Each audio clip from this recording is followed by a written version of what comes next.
Alright guys, let's start the drive. I need to go to Costco and then we're heading to my house. So let's get the drive started.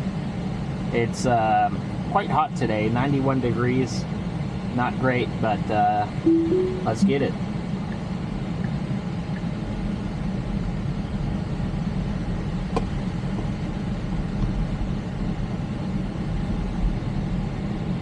And we'll do parking lot.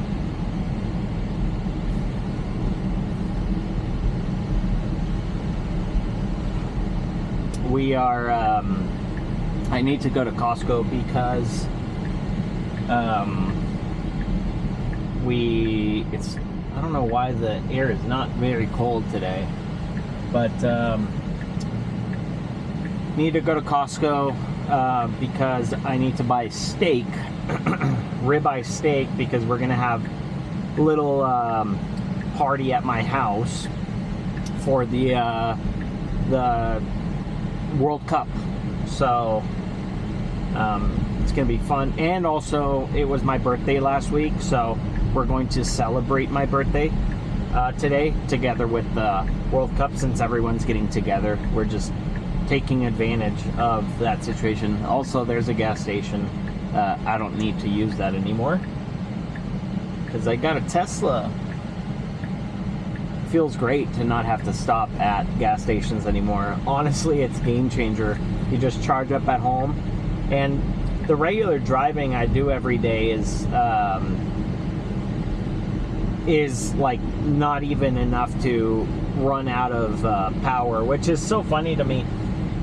A lot of people complain about, you know, you drive your car a little bit and then you're already like at 50%. It's like, well, yeah, but you're charged at 80%, and then if you end the day at 50%, you still have 50% to go that you didn't even use. But I don't know, I feel like people have way too much range anxiety, when honestly, if you're just responsible and you charge every night, you're completely fine. And sometimes you don't even need to charge, but I'm just OCD like that I just need to make sure that every time I get out of my house, my car is charged.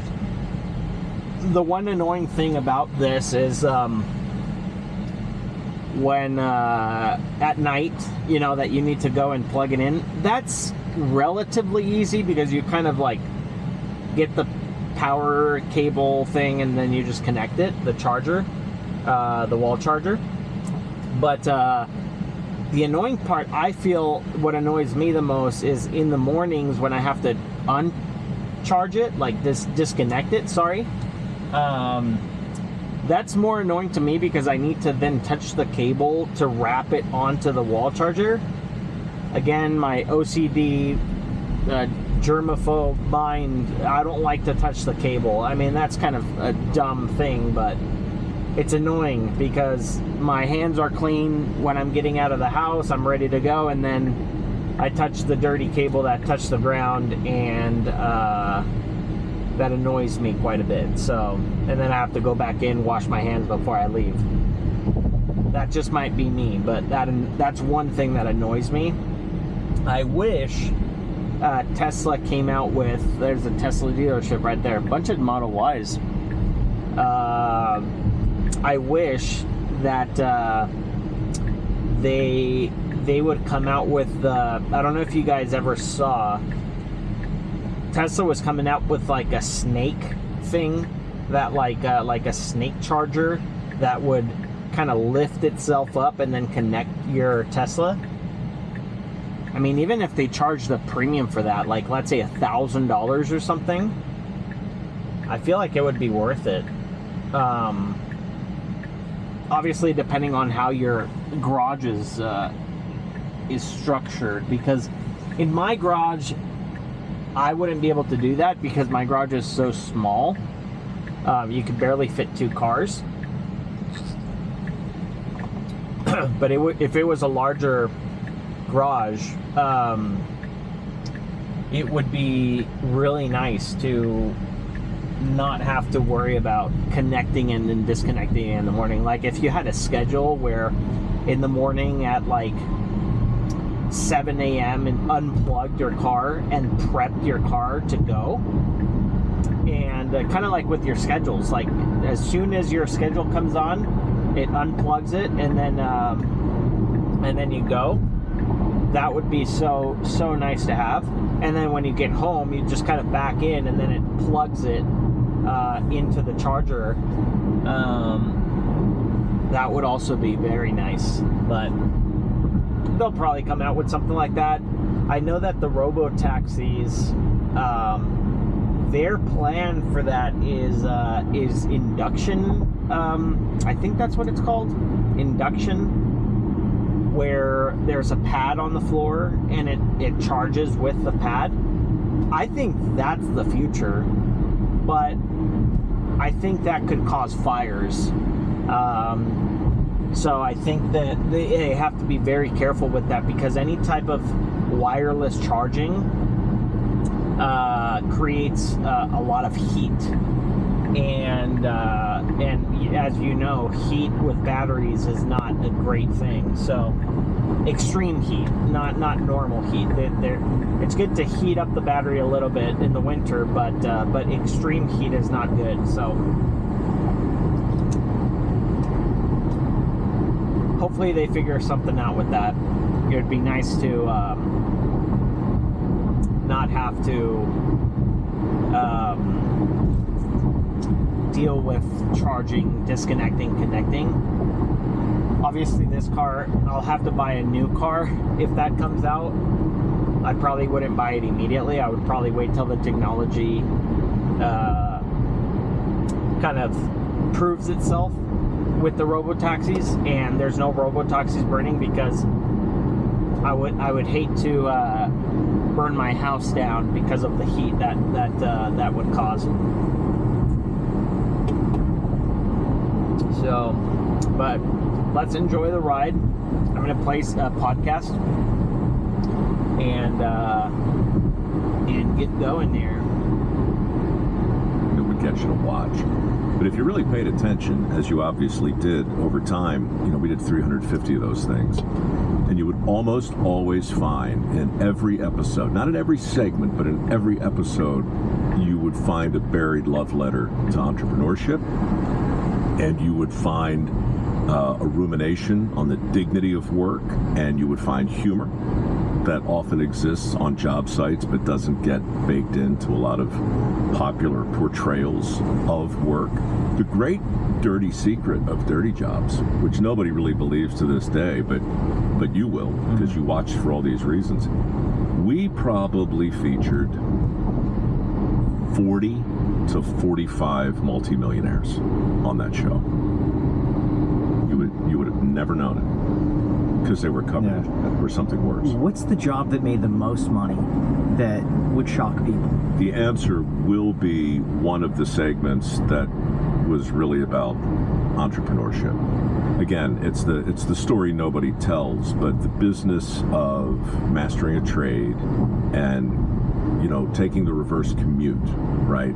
In other words, seeing where everybody else is going and totally taking your passion and your dreams and setting them off to the side and saying, no, I'm going in the other direction. I'm going to find the opportunity. I'm going to get great at it.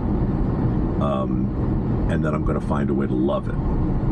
The answer to your question is probably Les Swanson comes to mind. He was a guy in Wisconsin who I met in the pilots, like in the very, very, very early days. He put me in his honey wagon. This is outside of Madison, and we went to clean out a pumping station on the side of the road, which you would never recognize as a thing. It's just it looks like a concrete bunker.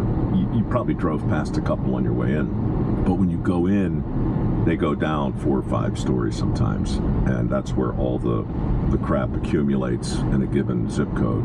And it's just an unspeakable level of hell at a glance, right? It's like 104 degrees, crazy hot in Wisconsin. We were standing up to our nipples in the filthiest of the filth, knocking cholesterol off the walls, talking. That's really what Dirty Jobs was. It was an interview. It was a talk show in a sewer, 9 out of 10 times. Yeah. And Les, at one point, it was just so hot and so miserable. And And there was really nothing to do except what I did, which was look at him and say, how did you wind up here, man? Like, what happened to you? And his answer was, he was a guidance counselor for years. And then he had a practice, like a psychiatric practice. And then he turned 50 or so, and he just went in another direction. And I said, but why? You know, I mean, remember, we're literally covered in crap, like working in the most inhospitable environment you can imagine. And without missing a beat, he said, I got tired of dealing with other people's shit. And, you know, it was one of those unscripted moments. And you start thinking, so wait a minute, turns out he owns 3 or 4 honey wagons. Turns out he's got, you know, a dozen people working for him. Turns out he's got a summer house. Turns out he's got a margarita machine by his built-in swimming pool. Turns out he's living a pretty great life. Anyway, sorry for the rant, but that's the answer are men and women like that who actually used a dirty job to build a going concern. What makes a trade higher or lower earning? Is it the obstacle to enter the trade? Is it how dirty a trade is? Is it just like how many the operator? Yeah, how many people want to get into it? What determines the pay of a trade? So many things. The time in the century to which you're referring, the day of the week, the state that we happen to be in. Was it union? Was it non-union? I mean, there's a long, long list. Like, my foundation has helped train hundreds of welders. Some of them are making $300,000 a year right now. Others are making $58,000 a year. So the thing about the trades, and I think it's probably true of everything else too, is you can't paint with too broad a brush. Actually, you can, but you shouldn't. I was just in Plano, Texas, and touring a data center. I met 3 electricians, all making north of $240,000 a year, $240 to $280. Electricians, no college. 2 of them were former submarine guys out of the Navy, and the other just went through the typical trade school process.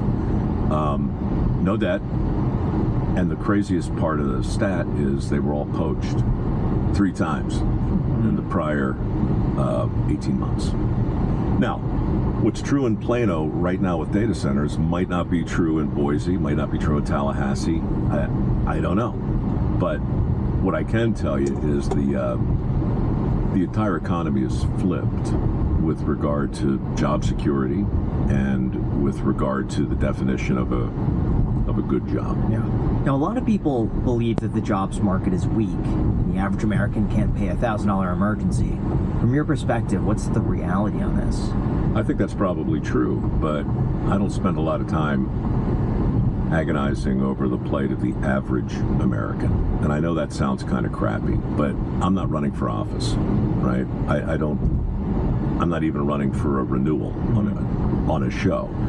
You know what I would do? I would refer you to a terrific book. I bet your viewers would dig it. It's by a guy called Todd Rose. He runs a think tank up in Boston. He's written 3 amazing books. The first is called The End of Average, and it goes to your question, right? It goes to this idea that we have it in our heads that there is this state that most people fit in. That's the average state. It could be average intelligence, it could be average height, it could be so many different things. But what Todd basically argues is that it's all nonsense. It's all rooted in a fallacy. And he gives lots of examples, like the Air Force spent a fortune trying to build a cockpit in their fighter jets that suited the average fighter pilot.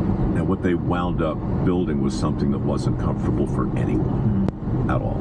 The whole thing is a misnomer. How that applies to work, how that applies to education, there are a lot of lessons in there. Of course, the key to a successful cockpit is maximum adjustability on every single angle, right? So again, it's back to the painting with a broad brush. You can't really do it. But since you asked, yeah, I think the average American is confronted with a list of serious problems that manifest in the circumstances that you outline. They're living paycheck to paycheck. How did they get there? Why are they there? can the trades offer you a way out? What are the biggest problems pushing Americans to this low average American status, and how do they get out of that?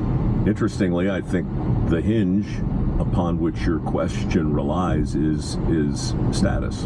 You know, we are beset today with constant reminders and challenges and invitations to up our game, whether it's the color of our credit card or the type of vehicle we're driving. It's the oldest story in the world, but the status is this idea, whether it's caused by an influencer or whether it's just caused by the proliferation of proof. I mean, it's everywhere around us, and so people are feeling lesser than all the time, constantly. That's the message that I think we're sending, maybe unintentionally or intentionally, it doesn't really matter. But the country's filled with people who feel like they're not participating in the dream somehow or another. And I think it's self-inflicted by and large. I think they've confused living life to the hilt with living life to the hilt of spending. Explain that. Well, what's in your garage right now that you're not using? Me? No, not you, but metaphorically. I have a 2000 Mazda Miata that I should drive more often. Well, I don't mean the car. I mean all the other stuff. I mean, if you go into the average garage today of the average American, I'm making it up. Sure. I don't know that this is true, but anecdotally, I mean, there's ski equipment, there's a snowmobile, maybe there's a kayak, maybe there's a bow and arrow, maybe there's, you just go down the list. I mean, the stuff we buy and use once or twice and then store, right? I mean, I've just seen it so many times over and over and over. People who are living some kind of status life, some version of prosperity that's defined by the stuff that's in their garage that they rarely use. It's not just a car. It could be the size of the garage itself. It could be the house itself. But look, I'm a capitalist through and through, but our relationship with spending... Speed up here. is problematic. If someone's not where they want to be in life financially, would you mostly attribute it to an earning problem or a spending problem? Spending. What, like 90% of the time, 80% of the time? Like by and large, you would say that people have a much greater spending problem than it is an earning problem. Well, I would start by saying what's more in control of the average American's life right now? How much they're earning in whatever job they happen to be in, or how much they're spending in whatever lifestyle they've chosen to embrace. Again, apologies. I'm not talking about people who are in poverty, who are literally struggling to get their next meal or their basic needs met. I'm talking about, you know, the poor sucker. If your whole personal economy is rooted in your W-2, and you continue to grow and prosper, and maybe your wife's a baller, she's killing it too, you know, she's making a few $100,000 and you're making a few $100,000, and now you're making $600,000-$700,000 a year, and maybe you're living in this town or maybe you're in New York. You know, the average American can't conceive of the fact that you're living paycheck to paycheck, but so many people are. So, you know, I mean, it's a really good question, but I don't know what the average American really is. I know there's a big cohort of people who look at a big chunk of people who are making $500,000, $600,000, $700,000 a year, and they can't imagine making that kind of dough. But at the same time, they can't believe that that person is somehow living month to month and this close to something that feels like oblivion.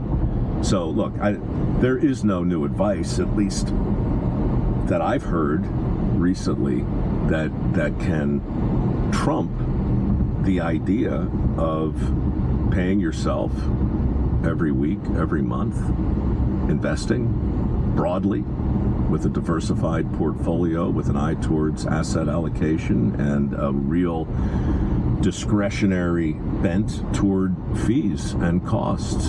You start doing that when you're 22. I don't care if you're making $50,000 or $500. You know, when the dust settles down the line, you're going to have a bunch of money socked away. Yeah. But you became famous showing America the jobs that we all depend on, but rarely respect. We're talking sanitation, farming, roadkill. Why did we stop respecting these jobs? It seems like a lot of times we look down on these jobs. And most people don't know this, but the second you file an LLC, your home information, business name, it seems like a lot of times we look down on these jobs. I think the fault in our stars has to do with our tendency to resent that which we rely upon. In a very basic way, we don't like to be reminded of our own shortcomings. And I used to be able to change my brakes. I used to be able to change my oil. I used to be able to tend to my car. Well, I can't do it now. I open the hood. I don't know what the hell I'm looking at. I got to be a rocket science. I need a software. I can't do anything. So I have to take it to an expert. And the expert is actually the kind of person I admire. My foundation helps train those people. But if I'm being honest, I'm standing there in the lobby looking through the glass, watching somebody do something that I used to be able to do, but now I can't. And it's not their fault, obviously, but somewhere in there is like this, I can't do that. But in the end, Dirty Jobs was a love letter to two industries, right? And there are only two industries in the whole world. There's mining and agriculture. Everything else is a version of those two industries. Everything in this room, was either grown from the ground and fashioned into something useful, or pulled out of the earth and fabricated into something important. So those are the only industries we have. All the jobs in the country, you can draw a line, direct or indirect, back to those. So the point of the show was really just to elevate those two industries. And what it turned into was just a long and smelly odyssey, sea to shining sea. Speaking of smelly, what was the worst smell you ever encountered in Dirty Jobs? There's a thing called a boil, which they'll do at Skulls International, where they prepare skulls for public display, and they'll articulate entire skeletons of creatures, sometimes humans too. But like when you put a buffalo into a kettle the size of this room and bring it to a boil, and then throw in some oils and things and just put the whole carcass in there, and then pull it out and start to flens off the flesh. It hits you like a sponge. It's what does the smell like? It's like you after going to the gym, walking on an incline treadmill for 15 minutes. Well, no, it's closer to like a double hockey workout. You take the hockey jersey and then you throw it in the hamper, and then 2 days later, there's things growing on it, that weren't designed to grow. It's like what does blue look like to a person who's never seen anything? The thing about smells you got to remember, and I read this in like a crime novel. It really stuck with me years ago. But all smells are particulate. Yeah. So what's really going on when you get that kind of smell, whether it's from a sewer or whether it's chemical or whether it's just a fart from the guy sitting across from you? I'm not implying anything, but I'm saying, like, when that happens and you smell it, it's not like, oh boy, that my nose is filled with something unfortunate and it's unpleasant. It's like that's a particle. It's a tiny particle, and it gets in your blood and it goes to your brain. Like that's what's like.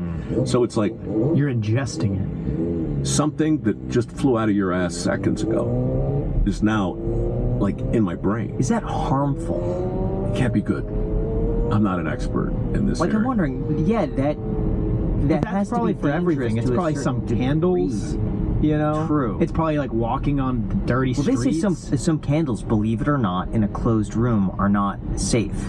Why is the sense of smell far and away the most powerful? More so than taste, more so than sight, more so than hearing. It's the most primal sense that we have. Nothing can evoke a memory faster than the perfume she used to wear.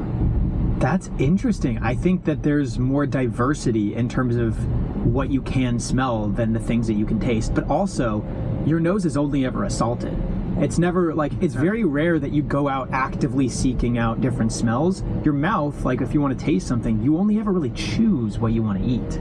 Interesting. I think you're right, but I think that, again, is, you know, back to the spending question. It's like, it's just a choice. Yeah. Like, people, right now, you know, food is having a moment. I guess maybe it's had a moment from the beginning. But look, for a long time, people thought of food as it's just fuel, you know, and now there's just the biggest section in any bookstore is what to eat, what not to eat, the evolution of nutrition. They got a cooking channel, you know, with hundreds of shows on it. They don't have a smelling channel. They don't do that. I'm not saying it'd be great TV, but if you look back, look, metaphors are very powerful, right? Take time to smell the roses. You know, it's not like take time to eat, you know, candy corn. Smells are powerful, and there's some great smells out there.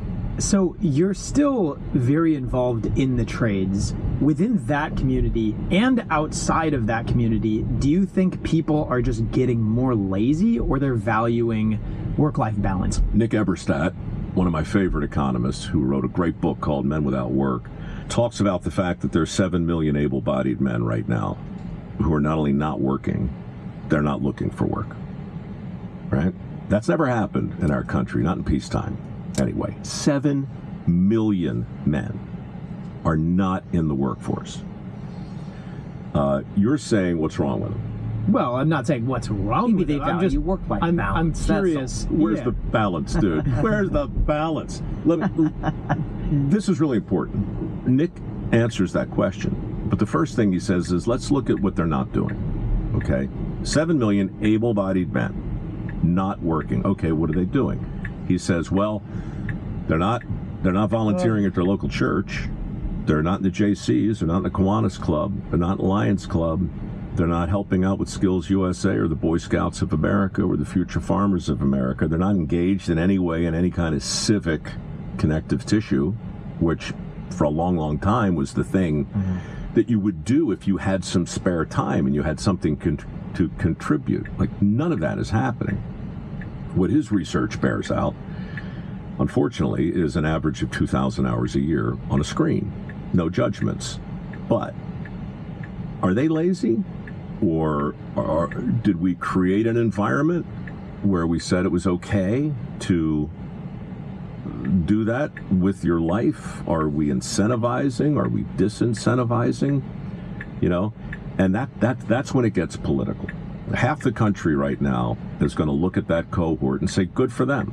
Why should they work for these greedy, rapacious capitalists who are just out there to take and take and take, and all the billionaires with all their money and the exploitive class and so forth. And then... All right. Well, I'm going to go to Costco real quick, and I'll be right back.